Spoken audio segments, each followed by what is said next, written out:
Nag-ayos na nga kami ng mga kasama ko kasi nga may pupuntahan kami ngayon. Yung company nga namin ay may pa-lunch party. Kaya naman, samahan nyo kami sa A Day in Our Life as an OFW here in Taiwan. Kanya-kanya na nga kami ng ayos diyan mga kamema dahil nga busy na rin kami at anong oras na rin. Kakagaling nga lang namin sa trabaho diyan kaya nagmamadali na nga din kami.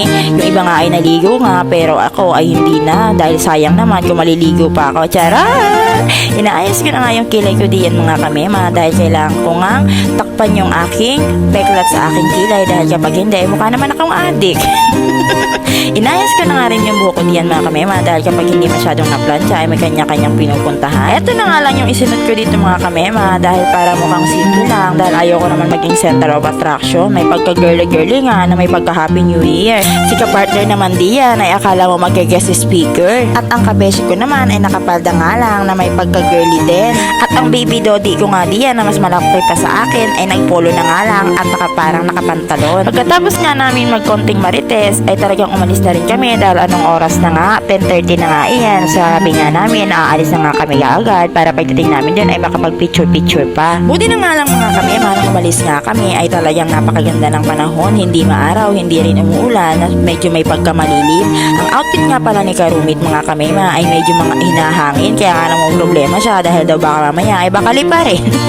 Nagtawag na nga kami ng taxi diyan mga kami hindi na nga kami magbabas dahil baka abutin naman kami ng 7 na araw bago naman kami makasakay kaya nga nagtawag na rin kami kaagad para nga makarating na rin kami sa aming pupuntahan. After nga ng 7 tumbling mga kamema at 7 gapang, gumapang kami at tumampling, hindi nga kami lumipad mga kamema dahil sayang din naman ang paglipad namin kung may iwan din naman namin ang kalahating katawan.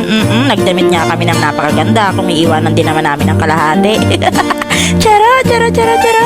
Fast forward mga kameman, dito na nga kami sa aming pupuntahan at magpipiling naman tayo ng mayaman for today's video. Nag-decide nga kami diyan mga kamema na pumunta na nga lang sa bandang likod dahil wala pa nga. Kami nga yata ang nauna dahil sobrang excited nga kami. Pumunta nga kami sa bandang likod dahil nga sabi namin ay magkukuha kami ng mga picture-picture. Etong lugar na to mga kamema ay hindi nga namin first time na mapuntahan dahil nga nung nakarang taon ay nakapunta na rin kami dito dahil every year nga ay nagpapakain nga si Chip Mo sa isang taon mga kamema ay 2 beses nga siyang nagpapa-lunch party. Kaya nga natutuwa din kami mga kamema dahil nararanasan nga namin yung mga ganitong bagay dahil aminin man natin at hindi pagdating dyan sa Pilipinas ay bihira nga ang company na nag-i-sponsor sa mga empleyado niya. Kaya nga sinusulit nga namin kaya kahit ganito nga si Chipmos ay nagpapasalamat nga kami. Sa totoo lang mga kamema marami nga ako naririnig na about kay Chipmos na may mga negative at positive. Ganun naman talaga siguro mga kamema sa isang company hindi naman talaga almost perfect. Si Chipmos kasi mga kamema kahit ganito nga na medyo may pagkamaliit na ang sahod ay hindi pa namin nalalaman na nagpapa-layoff siya. Kaya nga natutuwa nga kami dahil kahit ganito siya ay never siya nagbigay ng layoff.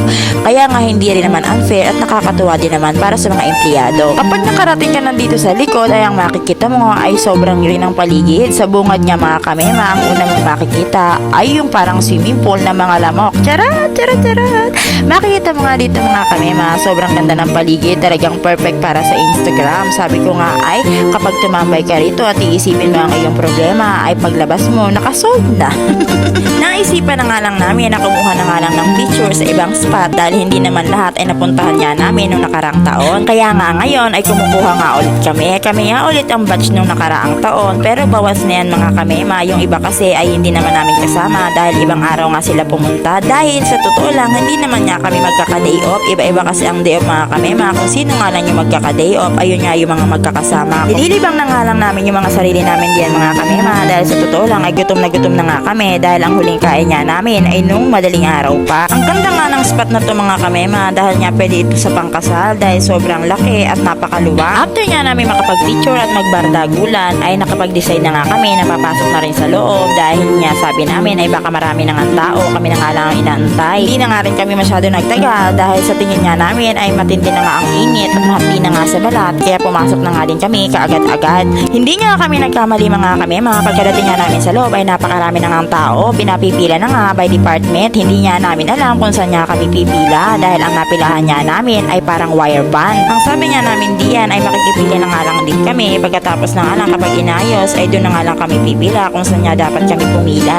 Bale ito nga ang paligid dito mga kamema. Sobrang ganda. Talagang ang lakas makamayaman. Kaya nga feel na feel nga namin. Charot! Nakita ko nga diyan mga kamema, yung ka-department ko, nag-hi nga siya sa camera at sabi niya nga sa kasama niya na nagbablog daw ako. Nakita ko nga rin dito yung hagdan mga kamema na sabi ko nga ay pili ko may lalabas na zombie. Habang nagpipicture nga sila diyan mga kamema dahil yung taas niyan ay salamin, dumating na nga rin yung kasamahan namin na pang umaga. Halos kasabay na nga din nilang dumating diyan mga kamema yung katrabaho nga namin na which is panggabi din na dalawang Taiwanese. Gaya nga ng sinabi ko sa inyo kanina na kami nga lang ang kakain ngayon dahil hindi nga kami magkaka-day off, kaya nga kami lang ang magkakasama at kakain ngayong araw. Hindi ko na nga napakita sa inyo mga kamema isa-isa kung paano nga namin kinuha ang pagkain dahil napakadami talaga ng tao. Ito na nga lang mga kinuha ko mga kamema, konti nga lang yan dahil alam ko na hindi ko rin naman mauubos, pero kumuha nga ako diyan mga kamema ng tempura at tahong dahil yun lang naman talaga yung gusto ko rito every time nakakain niya ako sa mga ganitong party. Sa mga ganitong party nga mga kamema, ang like ko lang naman talaga mga kinukuha ay yung mga clam o may mga seafoods dahil yan lang naman talaga ang pasok sa panlasa ko dahil nga nagdadala nga kami ng suka at isinasawsaw nga namin doon.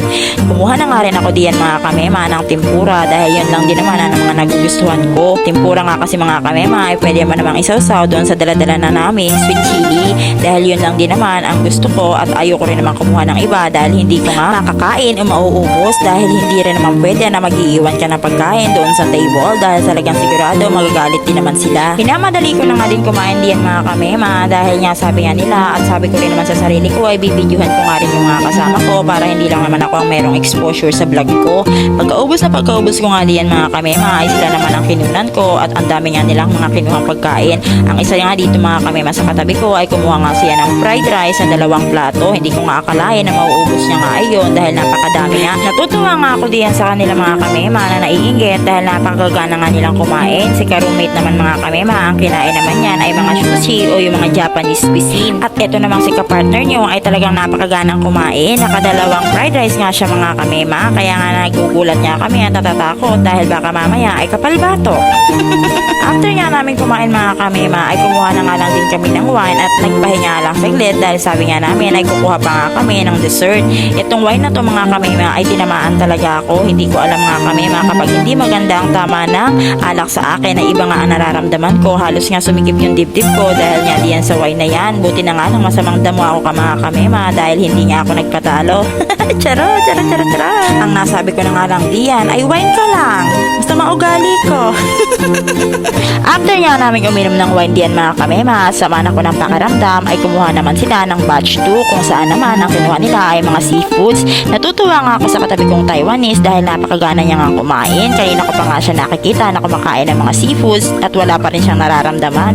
Samantalang itong si ka-partner nyo ay talagang napakasiba at talagang pinagmamalaki niya yung pagkain niya nga ng talaba. Ang sabi nga namin ay dahan-dahan lang dahil makita niya ang karangitan. Ang masipag nga kumuha niya mga seafoods na yan mga kamema ay si ka-roommate at ang katabi kong Taiwanese. Isa-isa nga nilang pinagtititikman ang mga talaba. Ako naman mga kamema ay hindi na nga rin ako nagtangka dahil busog na nga ako at talagang hindi pa rin naman maganda yung timpla ko dahil nga sa nainom ko na wine. Nakakatawa nga tingnan diyan si Kabeshi mga kamema dahil nga seryoso siya sa pagbukas nga ng talaba dahil sabi niya ay sobrang sarap nga daw kaya nga nakailang ulit iyan sa pagkuha nga ng talaba dahil gustong gusto niya nga ang lasa. Papasayaw pa nga diyan si Baby Dodi dahil nga gustong gusto niya rin ang lasa ng talaba. Tumayo na nga din ako saglit diyan mga kamema dahil magahay nga ako dito sa babaeng ere. Sa mga hindi nakakilala sa kanya mga kamema, siya ngayon gumagawa o nagpapa-order ng mga homemade na inumin. Masarap ang mga inumin niya mga kamema kaya ay message nyo na lang o bisitahin nyo na nga lang ang FB page niya.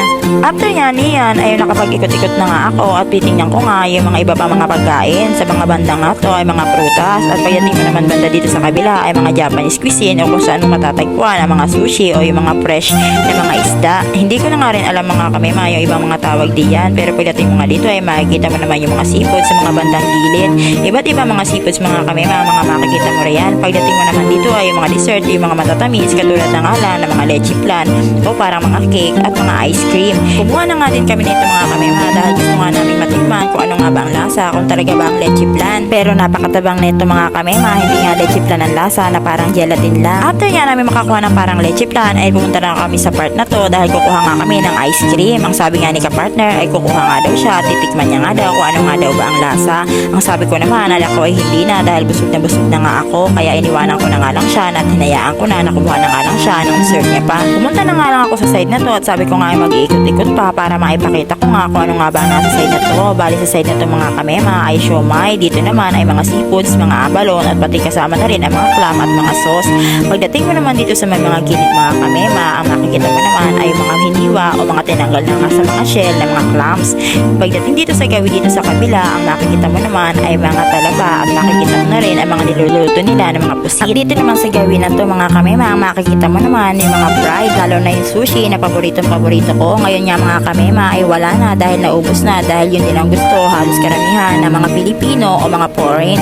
Dito naman sa gawin na to mga kamema, hindi ko na nga rin naipakita lahat, pero nag-pass by na nga lang ako dahil hindi ko rin naman alam ang mga tawag ng mga pagkain diyan.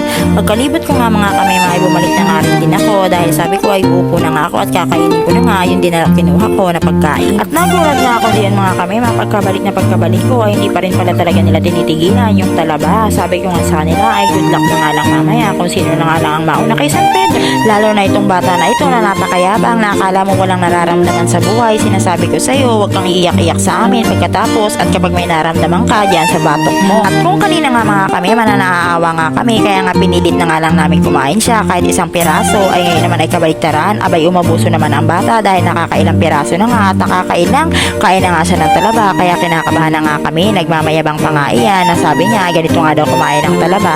Ang sinabi ko naman ay talagang good luck sa'yo, kapag may naramdaman ka, bahala ka sa buhay mo. Sa totoo lang mga kami, hindi ko rin naman masisi dahil napakasarap nga daw ng talaba. Hindi ko rin naman natikman dahil sabi ko nga ay masama ang pakiramdam ko, pero sila nga mga kami ay talagang nakailan nga sila dahil napaka-fresh nga daw ng talaba at sulit na sulit nga daw kahit pabalik-balik doon sa hinihinga nila kung saan doon nga nila kinukuha ang talaba. Pagkatapos nga nilang mantakan ang mga talaba mga kami ay nagpahinga nga lang kami saglit dahil sabi nga namin ay uuwi na kami dahil kung gagala pa nga kami ay wala na nga rin kaming pera. Sabi namin ay uuwi na kami diretso at tawagan na nga yung taxi. Pagkalabas nga namin diyan mga kami ay naupo nga kami saglit dahil sabi namin ay magpapatunog nga kami ng mga kinain. Hindi pa rin nga kami nagsawa at nagpicture-picture pa din kami habang inaantay nga namin yung taxi na tinawagan namin. Ilang minuto nga lang kami nagantay mga kami dahil itong taxi na to, ito rin yung naghatid nga sa amin kanina nung pupunta kami rito. Nagpasundo na nga lang kami para hindi na nga kami mahirapan nakamuntak pa ng panibagong taxi. Sumakay na nga kami din kaagad yan mga kami dahil pagod na rin kami dahil nakaramdam na rin kami ng antok dahil siguro sa sobrang busog. Kaya pagdating ko nga sa dormitory mga kami, magpapahinga na rin ako. So yun lang mga kami. Bye!